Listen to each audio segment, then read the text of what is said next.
نحمده ونصلي على رسوله الكريم اما بعد فاعوذ باللہ من الشیطان الرجیم بسم اللہ الرحمن الرحیم۔ خواتین و حضرات، السلام علیکم ورحمۃ اللہ وبرکاتہ ومغفرتہ۔ ماشاءاللہ اب تو پوری دنیا سے کثیر تعداد میں لوگ قاسم بھائی کو جانتے ہیں کہ آپ کو بچپن ہی سے خواب آ رہے ہیں سچے، اور سب کے سب پورے بھی ہو رہے ہیں۔ اتنے سالوں سے آقا علیہ الصلوۃ والسلام کا آپ کو دیدار ہو رہا ہے، اور اللہ تعالیٰ آپ سے کلام بھی فرماتا ہے، آپ کو نصیحت بھی کی جاتی ہے۔ سچی خواب کا آنا احادیث سے ثابت ہے، جیسے کہ صحیح حدیث ہے، رسول اللہ صلی اللہ تعالی علیہ وآلہ وسلم نے فرمایا، لم یبقى من النبوۃ الا المبشرات، یعنی نبوت ختم ہو گئی مگر مبشرات باقی ہیں۔ تو صحابہ نے پوچھا، وما المبشرات یا رسول اللہ، یا رسول اللہ خوشخبریاں کیا ہیں؟ رسول اللہ صلی اللہ تعالی علیہ وآلہ وسلم نے ارشاد فرمایا، خوشخبریاں نیک خواب ہیں۔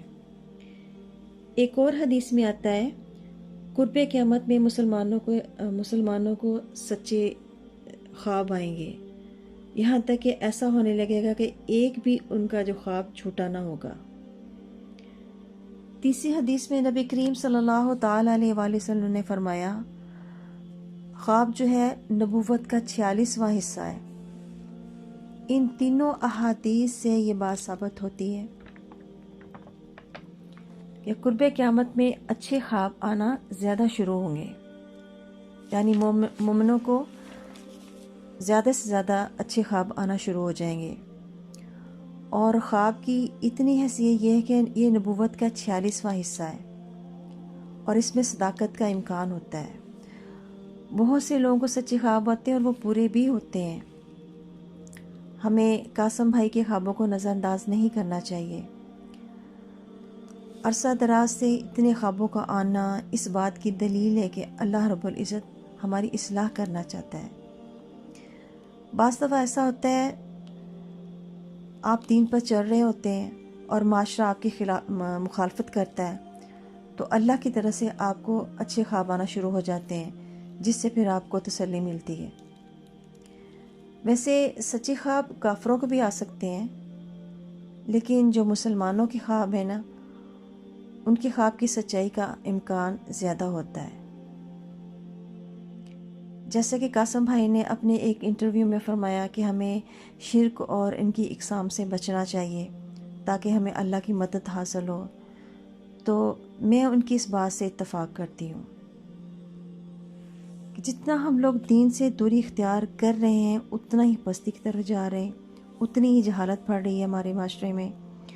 اگر ہم اپنا محاسبہ کریں نا، تو پتہ چلتا ہے واقعی ہم لوگ لا علمی کی بنا پر شرک کر رہے ہیں۔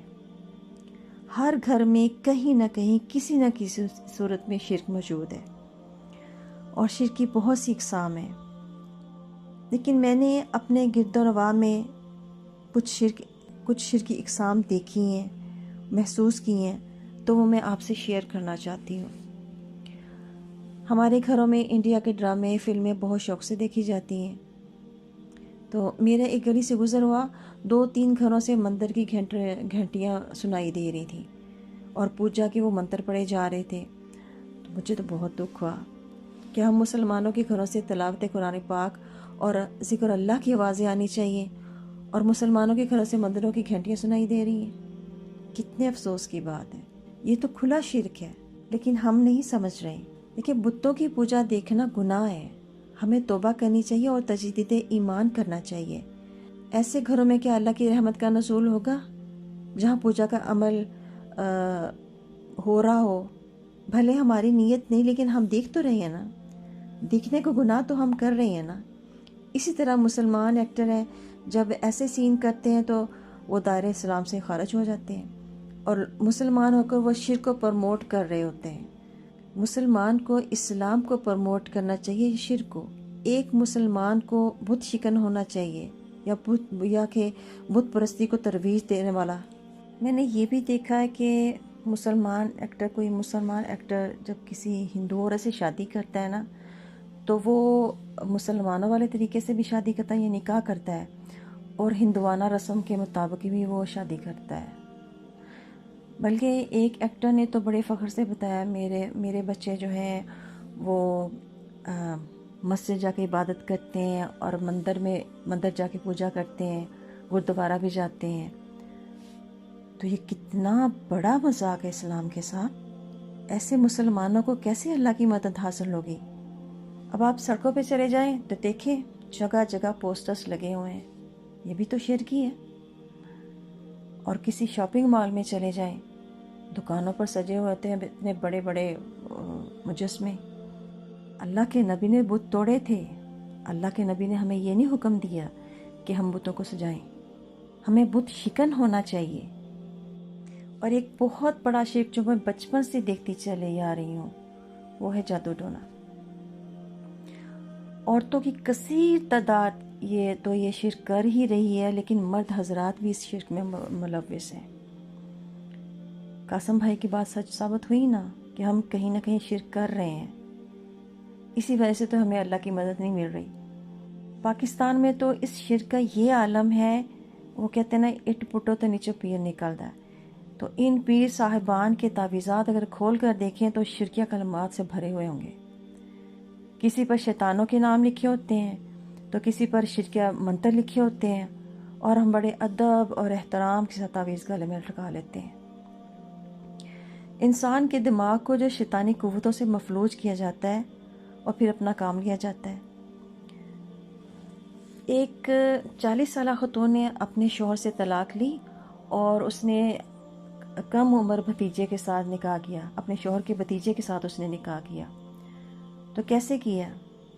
جادو سے اس بچے کو اپنی طرف مائل کیا، اس کی ماں سے بدزن کیا، اور پھر اپنے خاوند سے طلاق لے کر اس کو لے کر چلی گئی۔ اور دیکھیں اس بچے کا ذہن کس طرح مفلوج ہوا ہے کہ وہ اپنی سکی ماں سے بات تک نہیں کی اس بچے نے، اور کیسے تڑپ رہی ہے اس کی ماں۔ تو وہ جو عورت ہے جس نے جادو کروایا وہ تو دائرہ اسلام سے ہی خارج ہے، تو پھر اس کا نکاح کیسے ہو گیا اس بچے کے ساتھ؟ کتنا بڑا اس نے شرک کیا ہے۔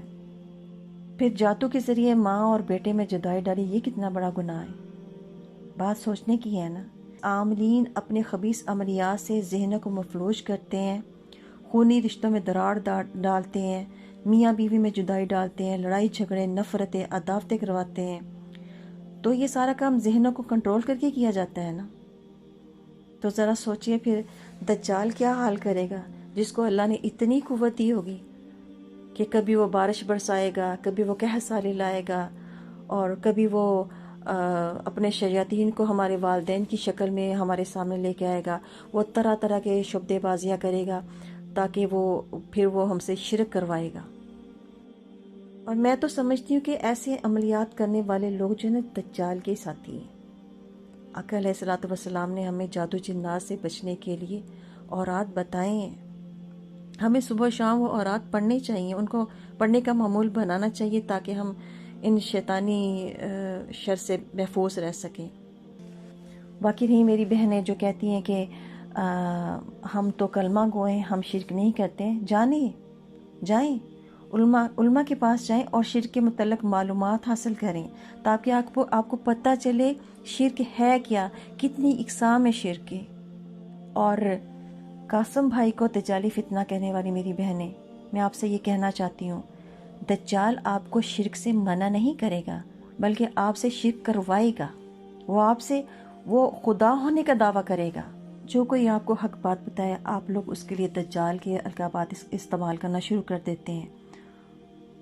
علماء سے رہنمائی لینے کے بجائے علماء کا مذاق اڑانے لگ جاتے ہیں، حالانکہ آقا علیہ الصلوۃ والسلام نے فرمایا العلماء ورثۃ الانبیاء، علماء نبیوں کے وارث ہیں۔ حق بات کرنے والوں پر دجالی فتنہ کے فتوے لگانے والی میری بہنیں جو ہیں نا، خود اپنے بچوں کو دجال کے لیے تیار کر رہی ہیں۔ ماں کی گود بچے کی پہلی درسگاہ ہوتی ہے، اور ہماری مائیں کیا کر رہی ہیں یہ مائیں اپنے بچوں کے ساتھ؟ 1.5 سال کی بچی کے ہاتھ میں موبائل دے دیتی ہیں۔ بچے میں اتنی سینس تو نہیں ہوتی کہ صحیح کیا ہے غلط کیا ہے، لیکن جو کچھ بھی وہ دیکھ رہا ہوتا ہے موبائل میں، چاہے ٹک ٹاک ہے، چاہے کارٹون ہے، چاہے اوریا تصاویر ہیں، جو بھی ہے، لیکن وہ بچہ دیکھ رہا ہے، لیکن وہ اس کے ذہن میں چھپ رہا ہے۔ 2 سال کے بچے کے سامنے یہ حکم ہے کہ والدین اپنا لباس بھی تبدیل نہ کریں، کوئی بھی اپنا لباس تبدیل نہ کرے 2 سال کے بچے کے سامنے، اور یہاں 2 سال کے بچے کے ہاتھ میں موبائل پکڑا دیا جاتا ہے اور موبائل تربیت کر رہا ہوتا ہے بچے کی۔ میں اپنی بہنوں سے ہاتھ جوڑ کر منتیں کر رہی ہوں، التجا کرتی ہوں کہ علم دین سیکھیں اور اپنے بچوں کو بھی سکھائیں، اس جہالت کے خلاف جہاد کریں جو ہمارے معاشرے میں پھیلی ہوئی ہے۔ ہمارے والدین نے ہمیں شرعی احکام نہیں سکھائے، ان کے والدین نے انہیں نہیں سکھائے، اسی طرح یہ سلسلہ چلتا آ رہا ہے اور جہالت عام ہوتی گئی اور دیکھ لیں کہ اللہ کی پناہ کتنی جہالت ہے، رشتوں کی پہچان نہیں ہے، کتنی غلاظت ہے ہمارے معاشرے میں۔ آپ اپنا کردار نبھائیں، اپنے بچوں کو علم دین سکھائیں، آپ کے بچے آگے اپنے بچوں کو سکھائیں گے، اس طرح نسل در نسل یہ جہالت ختم ہو گئی۔ والدین سمجھتے ہیں جی ناظرہ قرآن پاک پڑھا لی ہے، بچوں کو اسکول کالج کی تعلیم دے دی اور ان کی تربیت مکمل ہو گئی ہے۔ نہ، اگر عالم فاضل نہیں بنانا چاہتے اپنے بچوں، کم از کم انہیں فرائض علوم تو سکھائیں جو ضروری ہیں۔ وضو، نماز، روزہ، حج، زکوٰۃ، ان کے فرائض جانا کتنا ضروری ہے، غسل کے فرائض، اور نہ سیکھنے کی وجہ سے ہم کتنے گناہ کما رہے ہیں کہ اللہ کل بروز قیامت ہمیں اللہ کو جواب دینا ہے ہم نے کیا تربیت کی اپنے بچوں کی۔ آج اگر آپ نے اپنے بچوں کو علم دین نہیں سکھایا، خدا نخواستہ کسی گناہ میں مبتلا ہو کے، کسی گناہ کے سبب جب اس کی پکڑ ہوئی، تو آپ کا بچہ اللہ سے کہے گا میرے والدین کو عذاب دے، انہوں نے مجھے تعلیم نہیں دی تھی، انہوں نے مجھے دین نہیں سکھایا تھا۔ علم دین نہ سیکھنے کے سبب جب آپ کا بچہ گناہوں میں مبتلا ہوگا تو آپ کو اس کا وبال ہوگا۔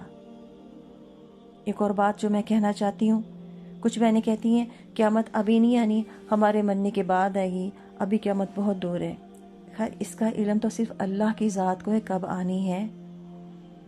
آج اگر عالمی جنگ چھڑ جائے تو وہ قیامت سے کم نہیں ہوگی؟ کتنی تباہی ہوگی دنیا میں، کبھی سوچا ہے؟ ہم مارے گئے تو لہٰذا اپنے اعمال درست کریں تاکہ ہمیں ایمان کی حالت میں موت آئے۔ دیکھیں نا، علامات صغرا سب کی سب پوری ہو چکی ہیں اور دھڑا دھڑ ہو رہی ہیں، اب وقت ہے علامات کبریٰ کا۔ ہم اپنے دل کو جتنی مزید تسلی دے لیں قیامت ابھی نہیں آنی، بہر آنی تو ہے نا۔ اپنی آخرت کی فکر کریں، اپنے اعمال کو درست کریں، مت کسی پر کفر کے فتوے لگائیں، نہ علماء کا مذاق بنائیں۔ علماء تو ہمارے لیے قابل احترام ہے۔ اچھا، لا علمی کی بنا پر اکثر لوگ ایک اور شرک کر جاتے ہیں کہ کرسچن جو ہے وہ کہتے ہیں کہ 25 دسمبر کو اللہ نے بیٹا جنا، تو یعنی حضرت عیسیٰ علیہ السلام کو وہ اللہ کا بیٹا مانتے ہیں، تو کرسمس مناتے ہیں۔ تو ہم مسلمان جو ہیں اکثر میں جو جن کی فرینڈشپ ہوتی ہے ایسے لوگوں کے ساتھ، تو وہ کہہ دیتے ہیں ان کو میری کرسمس، تو یہ تو ظاہر سی بات ہے، پھر وہ یہ اس چیز کی ان کے ساتھ حمایت کر رہے ہیں جو وہ کہتے ہیں کہ وہ اللہ حضرت عیسیٰ علیہ السلام اللہ کا بیٹا ہے۔ تو اسی طرح جو ہے نا وہ پھر شرک ہو جاتا ہے، وہ دائرۂ اسلام سے خارج ہو جاتے ہیں اور ان کو پتہ بھی نہیں ہوتا ہے۔ کتنا ضروری ہے علم دین سیکھنا۔ اپنی اولاد کو نمازی بنائیں، گھروں میں ڈرامے فلمیں لگانے کی بجائے علماء کے بیانات لگائیں، دینی کتب گھر میں رکھیں، خود ان کا مطالعہ کریں، بچوں کو پڑھائیں، اپنے گھر کا ماحول دینی بنائیں۔ گناہوں کی کثرت کی وجہ سے ہمارے دل سیاہ ہو چکے ہیں، تبھی تو ہمیں حق بات سننا پسند ہی نہیں۔ اللہ رب العزت سے دعا ہے کہ اللہ رب العزت اسلام کی سربلندی فرمائے، دنیا سے کفر اور شرک کا خاتمہ کرے۔ اللہ ہمیں سنت مطہرہ اور شریعت مطہرہ پر عمل کرنے والی بنائے، آمین۔ یا اللہ ہم سب کی مغفرت فرما، ہم سب پر رحم فرما، تمام مسلمانوں کو شیطانی قوتوں سے اپنے ایمان میں رکھ، ہم سب کو علم دین سیکھنے اور عمل کرنے کی توفیق عطا فرما، آمین۔